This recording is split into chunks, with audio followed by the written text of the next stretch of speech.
Yang pertama, momen jujur atau naik turunnya perasaan.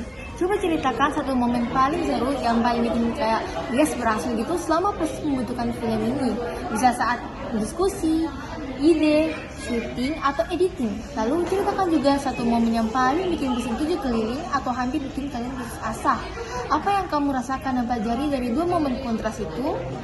Ya, jadi momen yang paling membuat saya merasa yes berhasil itu adalah saat proses syuting. Karena semua ide yang sebelumnya hanya ada di kepala akhirnya bisa direkam dan terlihat nyata. Namun, momen yang paling membuat pusing 7 keliling adalah saat membuat naskah. Karena menyusun cerita agar jelas tuh dan masuk akal dan sesuai konsep terasa benar-benar sulit. Dari dua momen yang berbeda itu, saya belajar bahwa proses kreatif selalu penuh tantangan, tetapi hasil akhirnya akan terasa memuaskan ketika kita berhasil melewatinya. Nah, yang kedua, nasihat untuk masa depan. Anggaplah film yang kalian buat itu adalah mesin waktu yang mengirim pesan untuk dirimu 5-10 tahun dari sekarang. Kalau harus memilih satu adegan atau satu dialog dari film kalian yang menurutmu paling penting, pesan apa itu dan kenapa kamu merasa itu pesan yang paling wajib kamu ingat saat kamu dewasa nanti?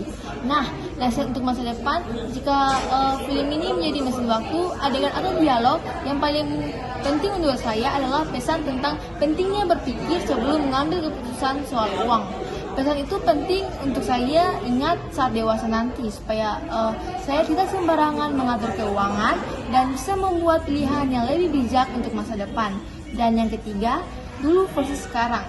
Sebelum kita mulai proyek ini, kata pinjaman atau investasi mungkin terdengar berat, ribet atau bukan urusan kita.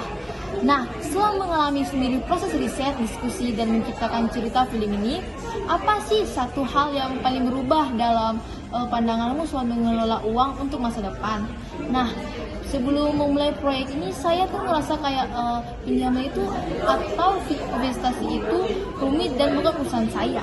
Namun setelah melalui proses riset, diskusi, dan membuat alur cerita film, saya jadi mengerti bahwa mengelola uang itu penting untuk masa depan dan investasi bisa membantu kita mencapai tujuan dan lebih cepat dan teratur.